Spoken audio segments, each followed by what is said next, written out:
A recent study has shown that bilinguals perceive the world differently, but does their perception of the world create cultural differences?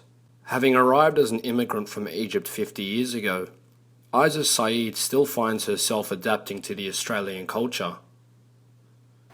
What they're thinking, is differently than what I think about the English and Australian accent is a little bit different. Even until now, I found little bit, equal for me. Mrs. Saeed transitions from speaking Arabic regularly to communicating in English only, a process she says made for some interesting experiences. It was a lot of people, and some people they standing in the queue, and I went to standing, to get the food or something, and someone he told me, "Are you in the queue?" I said yes, because I used to live in the suburbs in Melbourne called Kew.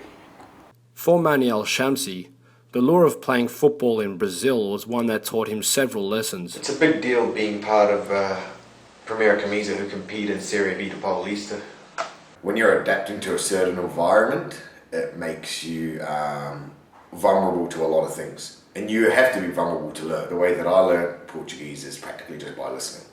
Okay, and I think to be a leader, you need to listen more than you talk.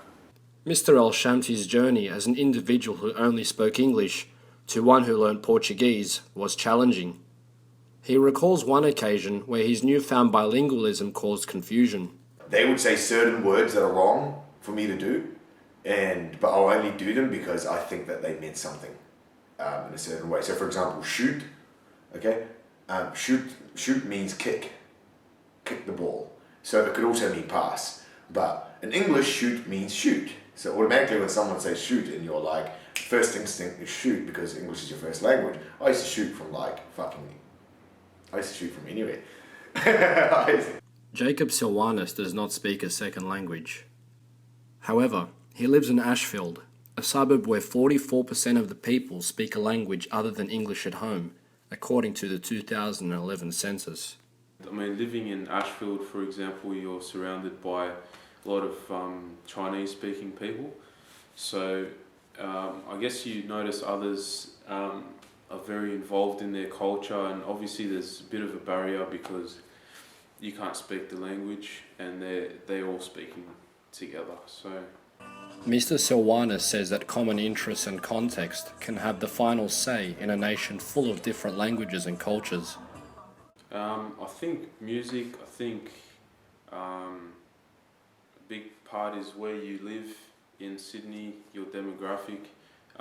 Those things are all going to influence how involved you are with other cultures. Joshua Boulis, Tip of the Tongue.